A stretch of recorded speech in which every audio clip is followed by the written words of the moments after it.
Okay guys, welcome to this vodcast on vector proof. Vector proof is a wonderful application of vectors where we get to prove all kinds of geometrical facts through the use and techniques of vectors. Now we're going to prove those geometrical facts through the application of position vectors in particular. And we're going to draw conclusions based on the properties of those position vectors subject to the information given. Now, in order to make a proof about a particular shape, you need to know what properties essentially define that shape. So in the sheet in front of you, if you can reference that, there are the key shapes in 2 dimensions that you need to be concerned with, and you need to reflect on what properties essentially define those shapes. So let's have a quick breeze through it. So at the top 2 rows concerns the rectangle and the square. Obviously a square is a particular type of rectangle. It's a rectangle where all sides are the same length, so it's just an extra step involved. But let's focus on the rectangle. So if you've got a quadrilateral, a closed a polygon consisting of 4 shapes, and you can show that there are 3 right angles in that, you've done it. That's enough to show that you've got yourself a rectangle. Now, an equivalent proof would be to show that you've got pairs of parallel lines and that adjacent lines run perpendicular. That's sufficient. That's sufficient for showing that you've got a rectangle. So which line you take depends on the information you've already established or the information you've already been given. So alternatively, you could say if the diagonals are the same length and then they cross at the midpoint, you've also got yourself a rectangle. So that's a property unique to a rectangle. That's something not entirely obvious. So being mindful of these equivalent properties and when to draw on the correct version for the given information can really help you in these settings. Here's several others to consider. A rhombus. What makes a rhombus a rhombus? It's obviously all 4 sides are equal in length, but you could also show that what you're dealing with is a parallelogram where adjacent sides are of equal length. Now that is sufficient to establish you've got yourself a rhombus. What makes a kite? Adjacent sides, pairs of adjacent sides are equal in length. Okay, great. Parallelogram, clearly in a quadrilateral when 2 pairs are parallel, that's good enough. But in fact, there's a bunch of other alternative approaches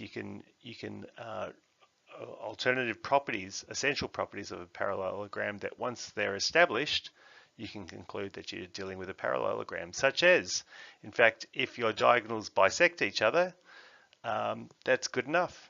You must be dealing with a parallelogram of one form or another.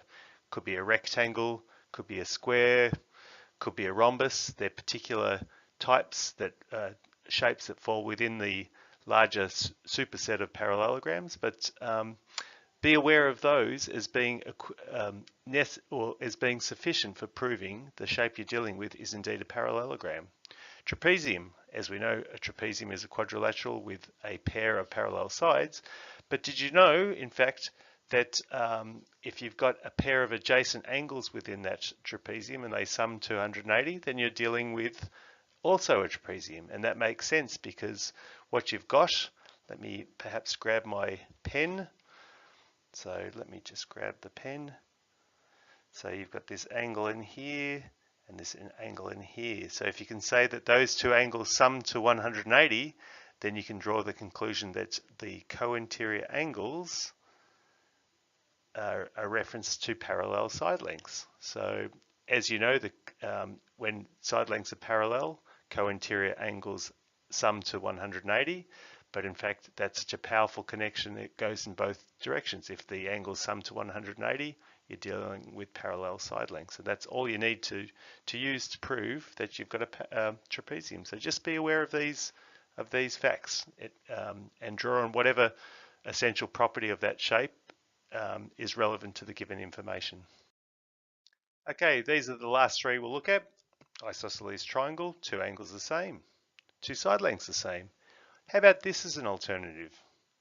the bisector of one angle meets the midpoint on the opposite side. So that's an essential property. Oops, that wasn't well drawn at all. Let me just have another crack at that. Okay. I think I need some calibration of my stylus. Okay, so there's a bisector of the vertex, of the angle at the vertex, and if we can show that it cuts the opposite side length at the midpoint, then what we've established is in fact that we're dealing with an isosceles triangle. Good to know, good to know. An equilateral, being a particular form of isosceles, has these extra properties. So if you show any two angles of 60 degrees, great, it might be a dot product or whatever the case may be, you've got yourself an equilateral triangle. Obviously three sides of the same length, or a pair of side lengths the same length. So if you can establish that here's two side lengths, adjacent side lengths have the same length, and then the angle in between them is 60 degrees, the included angle is 60 degrees, then again, that's enough to establish you've got yourself an equilateral triangle.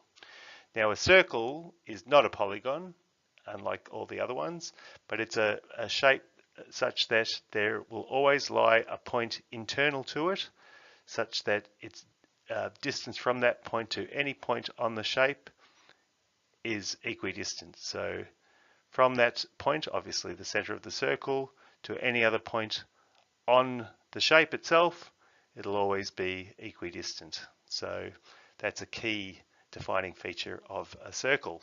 Okay, great. Okay, the proof begins with a drawing of the relevant shape. Okay, so that's a bit of a no-brainer. I've been emphasizing heavily that work in vectors must be done visually. You must have a diagram to aid your thinking. Now, once you've drawn the shape, label all its vertices in a clockwise or anti-clockwise fashion. You must stick to those conventions. Okay, now if all the lengths of the shape, so the side lengths, the diagonals, whatever other length you want to construct out of that shape, can be defined in terms of position vectors with respect to a single point, mark that point as the origin. Okay, so that's working with the convention of position vectors as being vectors referenced to a singular point of interest that we mark as the origin. So typically, if you're talking about a quadrilateral of some particular property, might be a parallelogram or a rhombus, mark it O, A, B, C, and what you're doing is defining position vectors as side lengths of that quadrilateral, and you're going to be appealing to the least number of those you can define. Now, a word about the origin itself. So normally it's going to be a vertex of the shape, as I just mentioned before. However, when you're proving anything to do with a circle or a circle geometry fact, then easily the rule of thumb is to define the origin at the center of that circle and all relevant side lengths in terms of position vectors from the center of that circle or half circle, as it may be. Okay, now there are two general approaches to vector proof. Now the first one is the more common. Okay, so that's once you've got your you've drawn your shape, you've labeled the vertices in a clockwise or anti-clockwise fashion. Now already in the labeling of those vertices, you've been mindful of this. You've thought to yourself, if I define two position vectors as side lengths of that shape relative to a particular point, the origin, is that enough to define all side lengths and all diagonals on the basis of those two defined vector variables, those two defined position vectors? If not, you might need a third one or a fourth one. So think about the least number of position vectors that you need to define in order to describe all relevant side lengths of the shape to facilitate a proof. Okay, so it's the least number of vector variables that you need in order to get your proof up and running. Now there is an alternative way to go about it, And you only get access to this, when your shape involves perpendicular side lengths. So right angle triangles, squares, um, rectangles, etc. And that's to define your side lengths via an IJ system relative to that origin that you've defined at a vertex of the shape.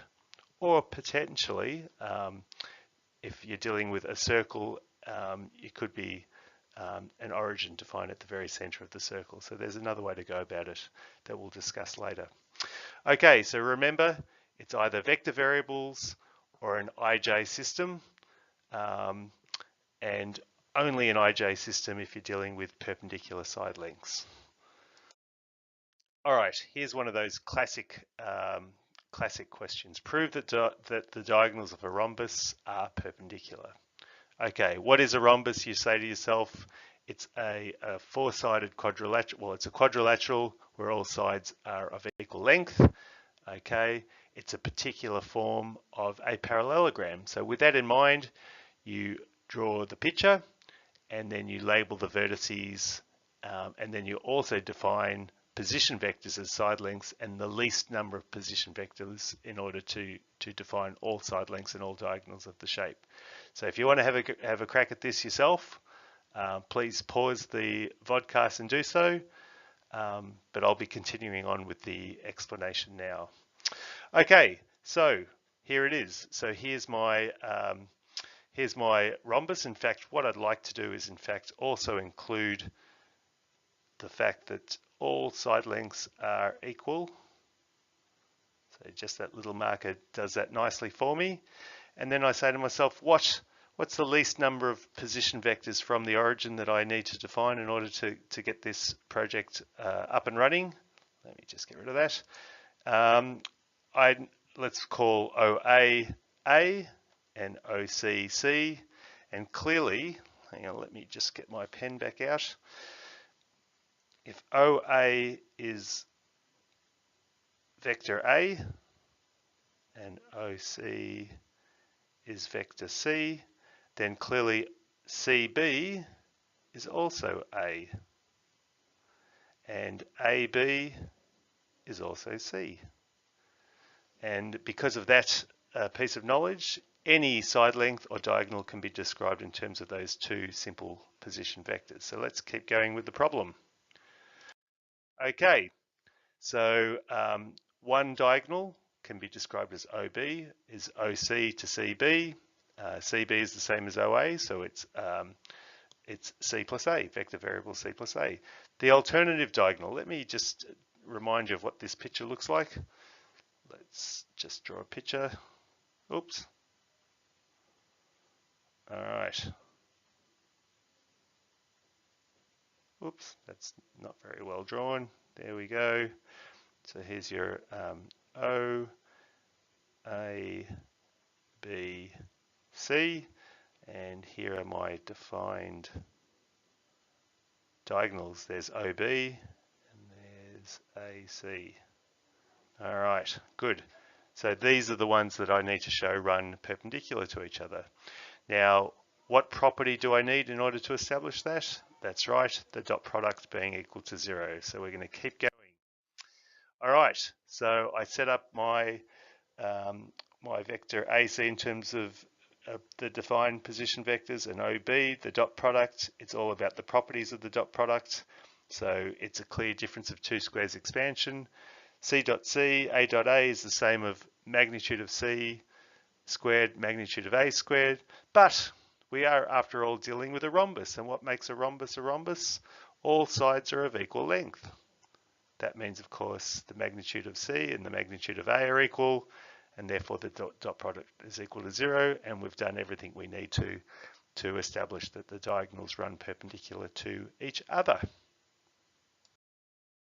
Okay, here's another problem. It's a classic application, just like the diagonals in a rhombus case of proving that that essential property of a rhombus. Prove that the angle subtended by the diameter in a circle is a right angle. So what is that all about?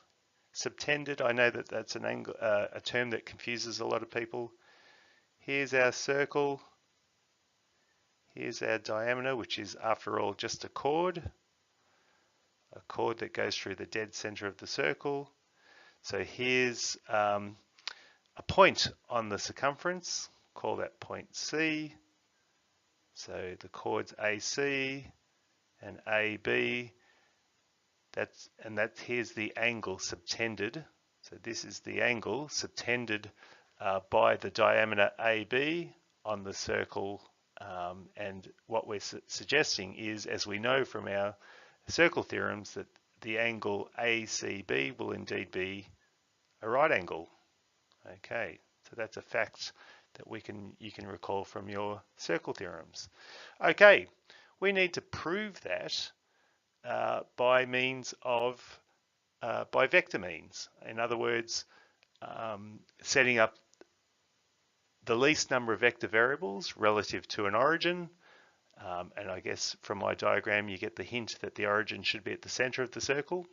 And that's something to put in the back of your head for any proof involving circles or half circles. Think of the least number of vector variables that you need in order to get this proof up and running. And obviously you're aiming to establish, your aim is to show that AC is perpendicular to CB. Okay, that's your aim. See if you can do something similar to what we did last time to establish that fact. Let me just erase this now. Erase and have a crack at it. Okay, so pause if you're feeling confident with it. Okay, now I'm going to keep going with it. I presume you've come back and you've had a crack at it. This is what it looks like. So you've drawn yourself a diagram, and we need to show that the length that AC and CB run at right angles. So, hang on. Let me just grab my pen. Sorry, so we need to show that AC and CB are at right angles. So what we can do is, because the magnitude of OA, OB, OC are all equal, what we can do is just work with OA. So let's just define, here's one position vector we can define, call that A. Here's a second we can define, OC, call it C. And on the basis of those two position vectors, we should be able to describe vector AC in terms of A and C, as well as vector CB. How can we establish CB? Well, obviously if OA is A, OB must be in the opposite direction, must be equal to negative A. And on the basis of that, we're able to describe what we need to. So you can see AC will be equal to minus A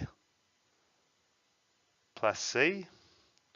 And what about BC? So we need to get from B to O will be positive A, and from O to C must be equal to positive C. So BC will be just simply A plus C. AC will be equal to minus A plus C.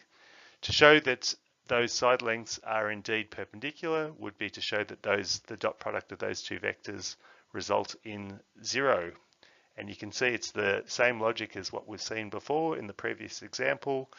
You've got the dot product equals to mod C squared minus mod A squared.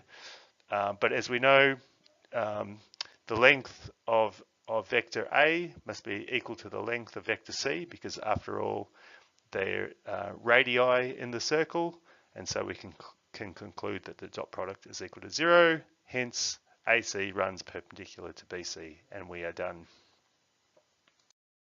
Okay, guys, here's a long list of properties. Don't be overwhelmed. You're familiar with each and every one of them, but they're properties that you'll have to draw on when you're in your vector proofs. So clearly, if you've got some vector A and a positive multiple of A, then what are you dealing with? You're dealing with a vector in the same direction of A. And in fact, if you take the magnitude of A and multiply it by that scalar multiple, that'll be the magnitude of your given vector. No big deal. If you take a vector and you multiply it by a negative scalar value, then what you're dealing with is a vector in the opposite direction to A. This property here of being parallel. So if two vectors A and B are such that one is a scalar multiple of the other, you know that you can infer that you're dealing with parallel vectors. And in fact, that's such a powerful relationship, it goes in reverse. If given two vectors, you've got a scalar multiple of the other, then you can, or given that they're parallel, you can infer one is a scalar multiple of the other. This is simply the property for collinearity that we emphasized in the previous session. And of course, we can use that to talk about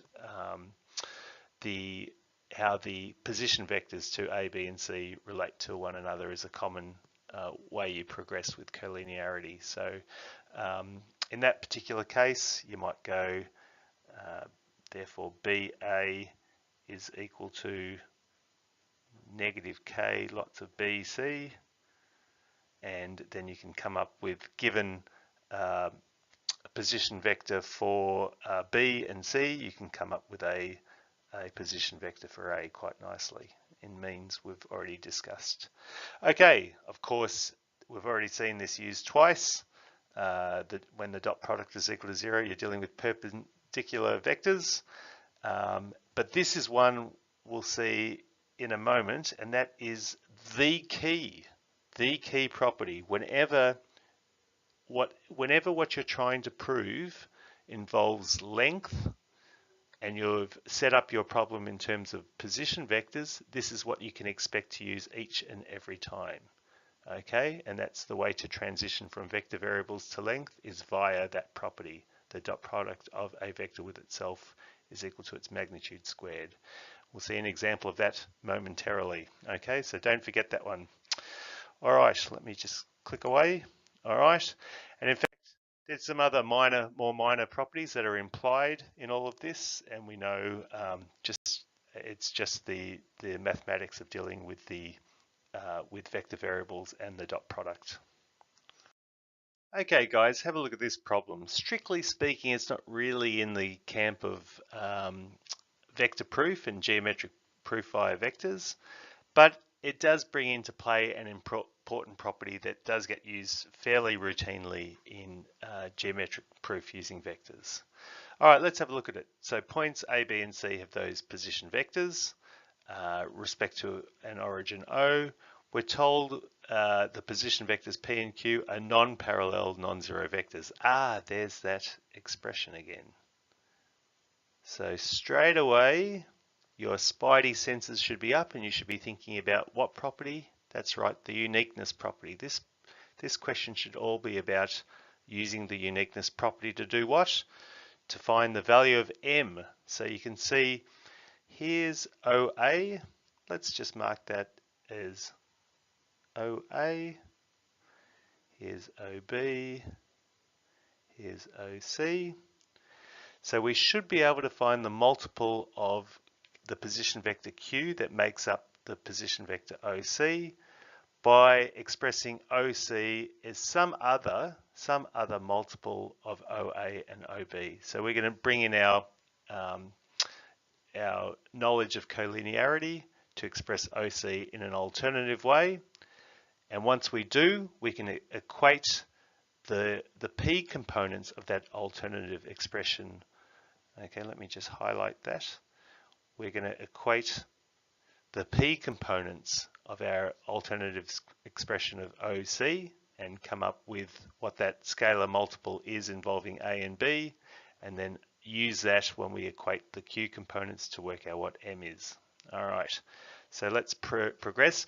Now, by all means, have a go. Have a go at this if you know what to do. Always begin by, of course, a diagram. So let's just get rid of my pen and let's see how it goes. So as we've said, that's the no-brainer dead giveaway that Mr. Pegram would say, that you're about to use the uniqueness property of linear dependence. So, okay, there's your A, B, and C. It doesn't really matter where C is in reference to A and B. All that matters is it is collinear, which means AC can be expressed as some multiple, say n of AB.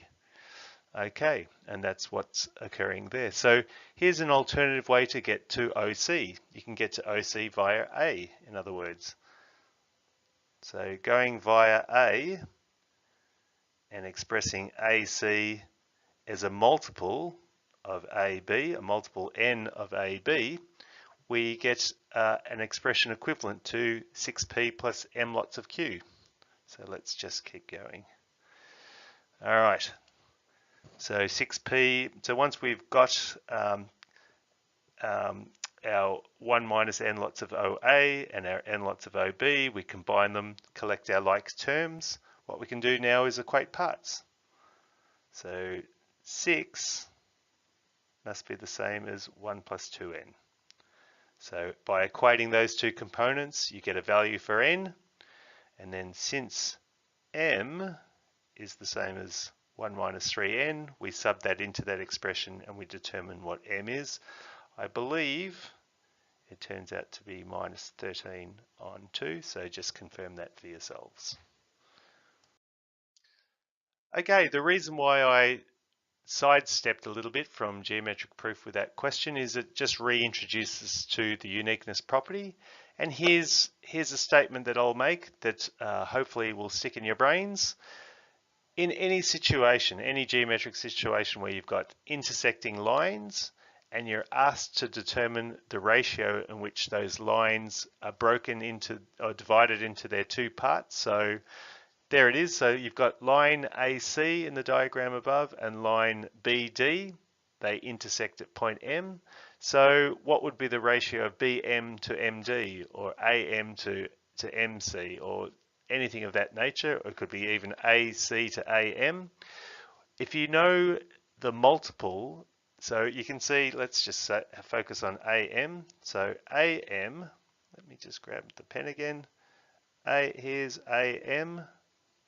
And clearly that's some multiple of AC. So here's AC. And so what we're saying is let's just give a name for that multiple, call it lambda. Let's go to the other BD and BM. So here's our vector BD, and BM must be some other scalar multiple, call it beta of BD. Okay. And then what we're going to do is say, well, here's point O. How do we describe OM? Well, we can go to OM via A and thereby bring in lambda, or we can go to OM via beta and thereby bring in beta. What we're going to have at the end of the day, so let me just do that again. So what we're going to do is have equivalent expressions for OM, okay? And with those equivalent expressions for OM, we can actually determine the values, the scalar values, lambda and beta, by just simple simultaneous equations. So that's just, and remember, whenever it's a ratio in which lines are broken, this is a technique that will always get you there. All right, guys, so here's a wonderful, beautiful fact about triangles. Okay, so what's a median? A median in a triangle is a line from a vertex to the midpoint on the side length directly opposite it.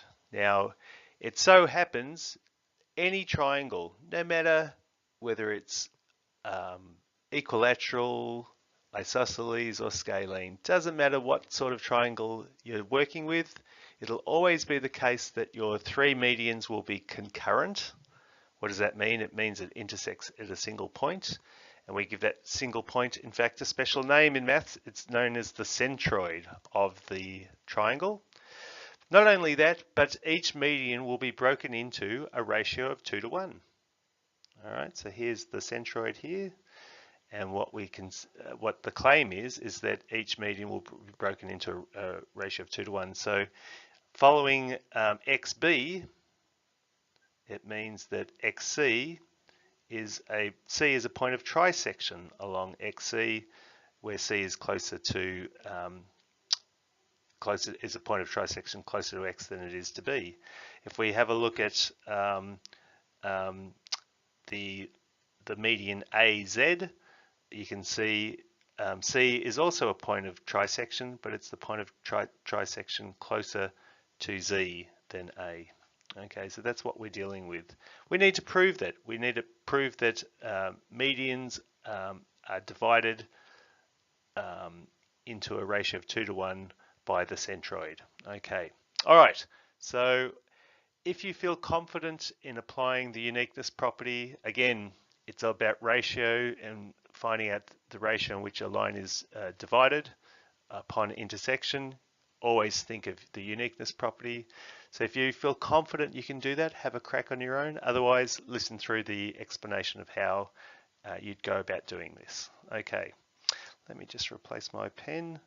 Okay, so firstly, as always, we set up the least number of vector variables in order to get the program up and running, and that's just called OA and B. So we're dealing with vector variables A and B, and we need to define any pair of medians in terms of our vector variables A and B. So that will be the next thing we'll do. So obviously OX is half of A. Let me just highlight OA. There's my A, OB. Sorry about the wonkiness of the line there. So there's A and B. So OX is obviously half of A, and the median XB could be minus half A plus B. That gets me there. That's all good. All right. And of course, XC is it has to be some multiple of XB, the median XB. We don't know what that is as yet, but what we're hoping to do is to show that M will be equal to 1/3. So it should be 1/3 the length of XB. All right, let's work with another median, say the median AZ. So AZ will be minus A plus half of B, no problems.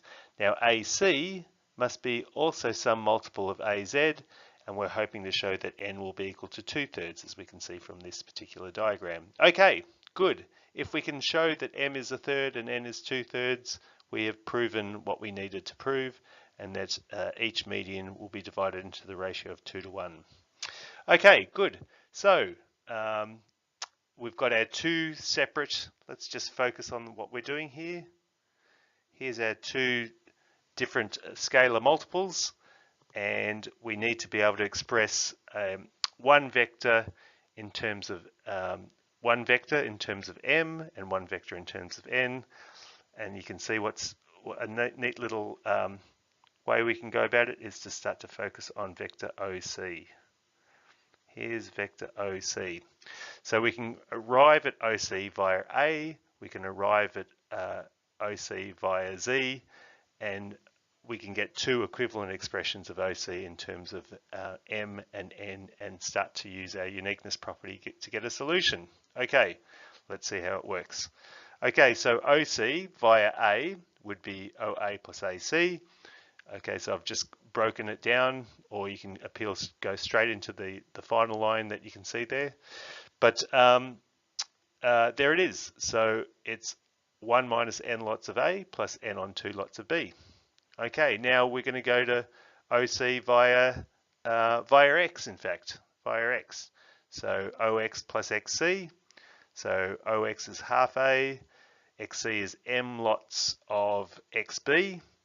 Okay, leading us to that expression. So 1 minus M on 2 lots of A plus M lots of B. Of course, you can get there more directly with the collinearity property. But then we're very close. Let's just keep on going.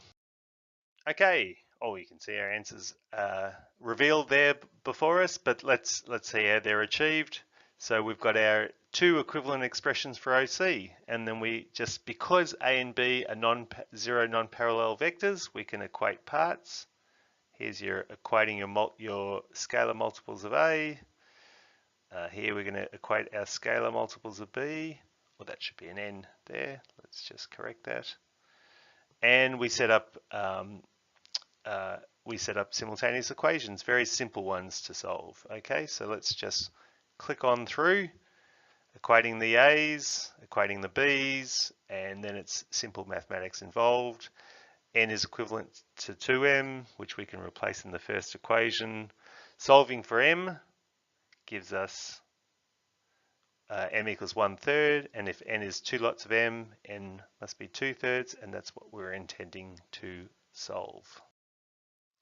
All right, guys, consider this one. Prove that the midpoint of the hypotenuse of a right angle triangle is equidistant from the 3 vertices of the triangle. All right, now let's have a go. This is actually done quite neatly in both techniques of vector proof. So setting up the least number of vector variables to define all required lengths in the question, as well as in terms of i's and j's. Because we're dealing with a right angle triangle and the 2 shorter side lengths run perpendicular to each other, we can express one as a multiple of I and the other as a multiple of j, and off we go. Let's first stick with vector variables because that's kind of what we're used to.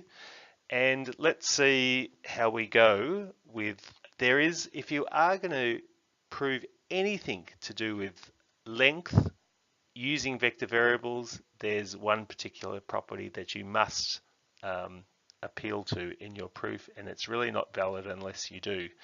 But let's have a look. So let's begin by setting up a diagram. And obviously, what is this about? It's about, firstly, let's establish the aim.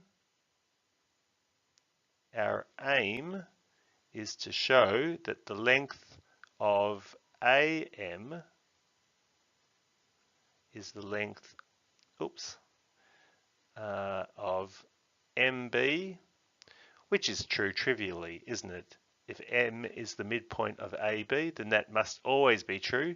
But really, here is the all the work is actually showing that AM, so what we really need to do is show that if we create vectors, vector AM, the magnitude of vector AM is the same as the magnitude of vector OM. AM or MB doesn't really matter, but if we focus on one, because the length of AM and MB are equidistant trivially, it really does come down to establishing that fact. All right, so guys, what I want you to do is have a crack at it using vector variables, and then pause this podcast, and then we'll pick it up when you're ready. Okay, so let me just get rid of that. Okay, so here we go. Okay, M is the midpoint of AB. It's equidistant from A and B, as we've said, so it really does come down to this particular proof. All right, we're using vector variables. There's only 2 side lengths that need defining with position vectors, and they are OA and OB. And of course, we know immediately the way we've set it up that A dot B will be equal to 0 because we are working with a right angle triangle. At some point that will become relevant. All right, let's continue. We need to get an expression for AM. AM is half AB, so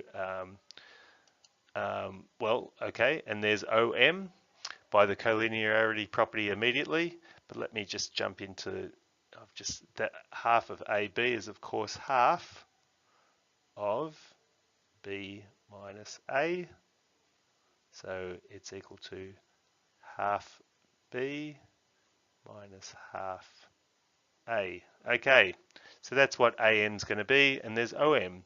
How do we show those lengths, those vectors? Half B plus half A and half B minus half A have the same magnitude. Now, a bunch of students in my other class did something, quite a few of them did something that is not legitimate, but really the only way to talk about vectors having the same length when they're defined in terms of position vectors is to, is to appeal to that property. The dot product of a vector with itself is equal to its magnitude squared. That's really the only legitimate approach at this particular point. So what we need to do is not appeal to just the length of OM, but think of OM squared. We're going to bring in this particular property.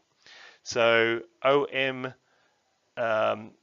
the length of OM squared is of course the same as the dot product of OM with itself, which of course is, we know perfect square expansions will lead to this. And since A dot B is equal to 0, it reduces to that particular expression. A quarter mod A squared, a quarter mod B squared, sum of the two. All right, does AM have the same expression? Most certainly it does. So AM squared is AM dot AM. Okay, and since A dot B is equal to 0, it reduces to exactly the same expression. But what have we just shown? We have shown that the length of vector OM when squared is equal to the length of vector AM all squared. Now, of course, that means that the length of OM is equal to the length of AM, but we can only draw that conclusion since both of these magnitudes are positive. So just be mindful of that. Generally speaking, if x squared is equal to y squared, it doesn't imply that x is equal to y, because of course x could be equal to minus y. But we're rejecting that as a possible case because x and y are both positive values. Okay, so there we are. Okay, so good. That's how you would use that's how you would properly use vector variables in this proof. Is there an easier way? There's a nicer way, probably a quicker way, a more elegant, maybe less elegant, maybe more elegant, I'm not really sure, but there is an alternative that I want to introduce you guys to. Okay, now guys, this, as promised, this question can be done involving defining position vectors in terms of i's and j's. Why is that possible? Because side lengths in a right angled triangle run perpendicular to each other. So the door is open for such an approach. Let's see how it works. So here it is. Here's our diagram. We need to show that OM, the magnitude of OM, is the same as the magnitude of AM. All right, we're going to define the positive X in the direction of OB and the positive Y in the direction of OA, leading to our ability to describe the position vector OB is some multiple of I, and the position vector OA is some multiple of J. Okay. Nice. Okay, obviously we're dealing with positive scalar multiples as well. Now what does AM become? AM becomes half Ni minus half Mj. OM becomes half Ni plus half Mj. Okay, take note of that. Okay, so it's nothing new there. So very nice and neat. Okay, yep, okay, all very good.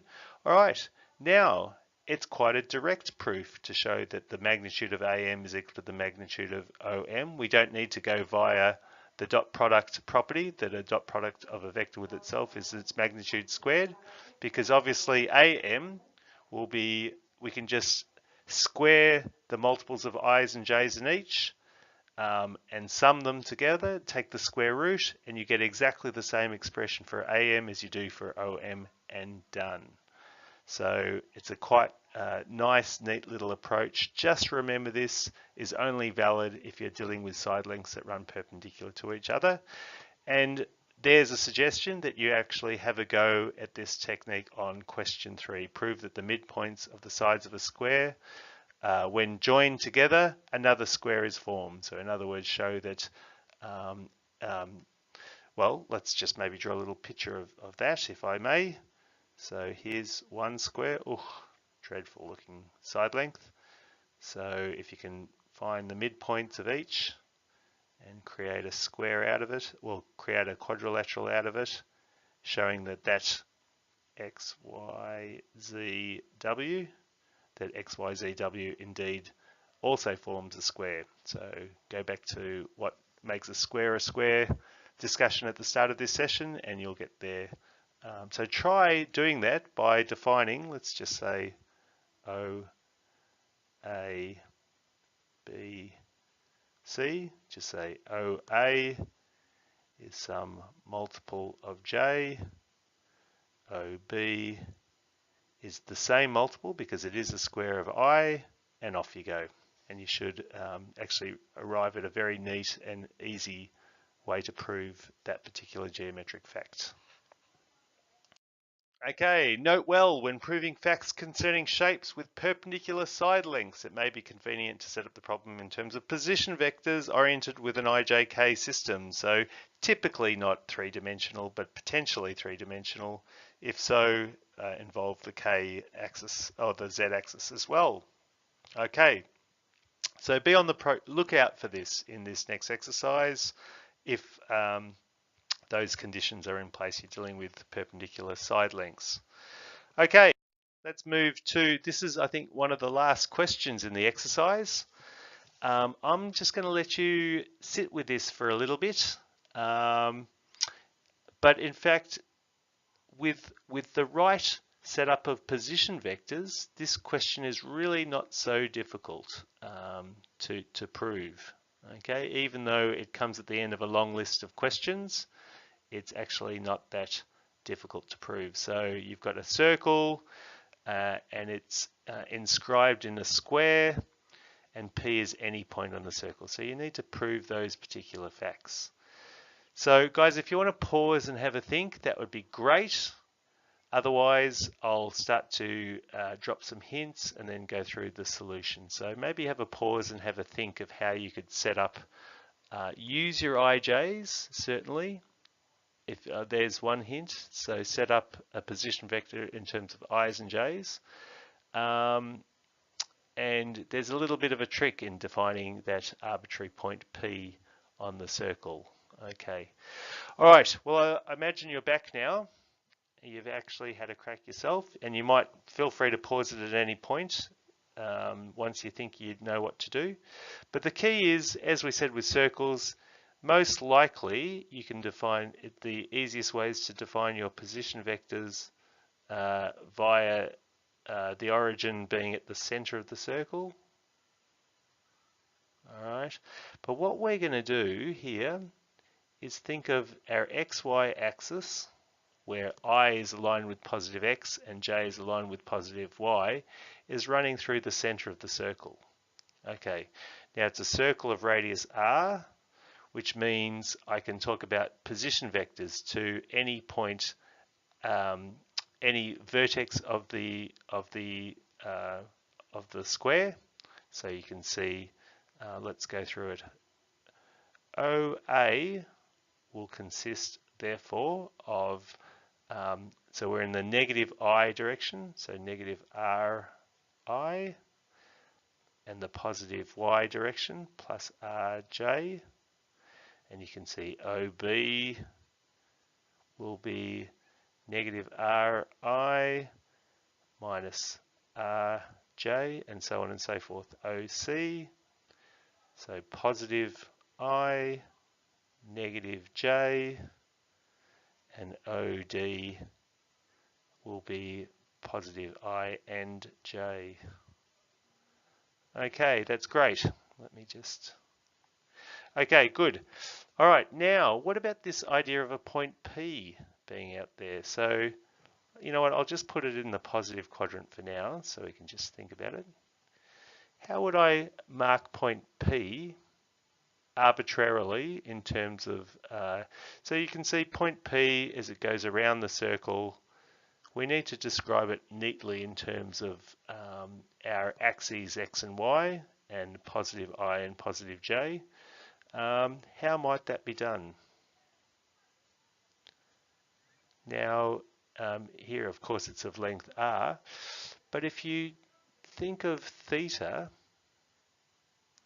as the angle that ray, that vector goes from O to P on the unit circle, that is being defined from the positive x-axis as is conventional. And here's a bit of a trick. It means that OP can be neatly described, no matter where P is on that circle, as R times cos theta, lots of I, plus R sine theta, lots of J. Okay, yep. There's a neat little that's a neat little expression. So as theta grows, that point on the circle of radius R is always captured by that particular expression. So no matter where P is, there is some theta that enables us to capture it in that particular way. All right, that might be enough for you to go and prove property A. Let me just get rid of all of this. All right. All right, hang on, a bit of a messy cleanup.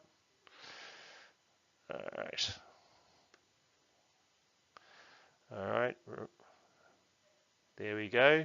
And let's continue with the proof. I'm pretty sure I've got it, much of it already out there for you. Okay, so, magnitude of AP squared or AP dot product with itself. Firstly, there it is. There's A, there's P. So AP could be described like that. So AP dot product with itself is equal to this. And when we combine, when we square it and combine our sine squareds and cos squareds, it becomes simplified as follows. Okay, so we can actually think of it as, and all I'm doing in order to go, I mean, this step is unproblematic. Okay, and obviously we're going to be using our Pythagorean identity to identify that with 1. Okay, but to transition from here to here, what's leading me to do that? I'm guided by the right hand side of this. So you can see your 3r squared is emerging, but basically what it comes down to is being able to look at the remaining term. Here's the remaining term. Oop. And how do I describe that in terms of what I need to prove? I need to show that that's going to be the same as, well, there's your 2. And let's just say, so let's just go, if I could show that r squared, and I'll just reverse the direction of the sign because it's a negative value, sine theta minus cos theta is the same as OP dot OA, then I'm done. I've actually proven what I need to. And that's the motivation for going on to that final line. So clearly, here's one. I've got 1 lot of r squared plus 2 lots of r squared makes 3 lots of r squared. So there's a key element in my proof already done. So I'll just mark that. So I just need that whatever's left needs to be able to be expressible as follows. So that's where I'm going. So OA, here's your OA, here's your OP in its generalized, perfectly adequate form, and you can see it's just a small step away from appreciating. Oh, hang on. A small step of appreciating. Oh, you've actually done your proof. All right, to show that AP, so basically this length. Oh, hang on. Oh, hang on. Let me get my pen. That length squared plus BP plus CP plus DP. If I square all those lengths, it should I should be able to express it in terms of R is really not a problem because what I'm doing is working with the understanding that AP squared is really vector AP dot product with itself. Okay, and here's vector AP, vector BP, vector CP. If I do the dot product with itself, what you'll see is a lot of cancelling of terms, and you'll be left with a whole bunch of cos squared theta plus sine squared thetas, which we know we can equate with 1. So where do we go from there? So AP, there it is. That's what I'm about to evaluate.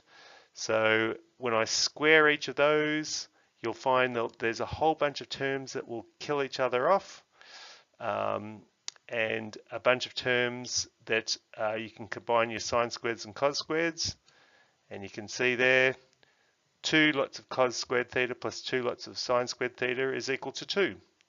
Factor out the 2, you've got 2 brackets cos squared, and the remaining part of that is, so you've got 2 cos squared theta plus 2 sine squared theta, which is 2.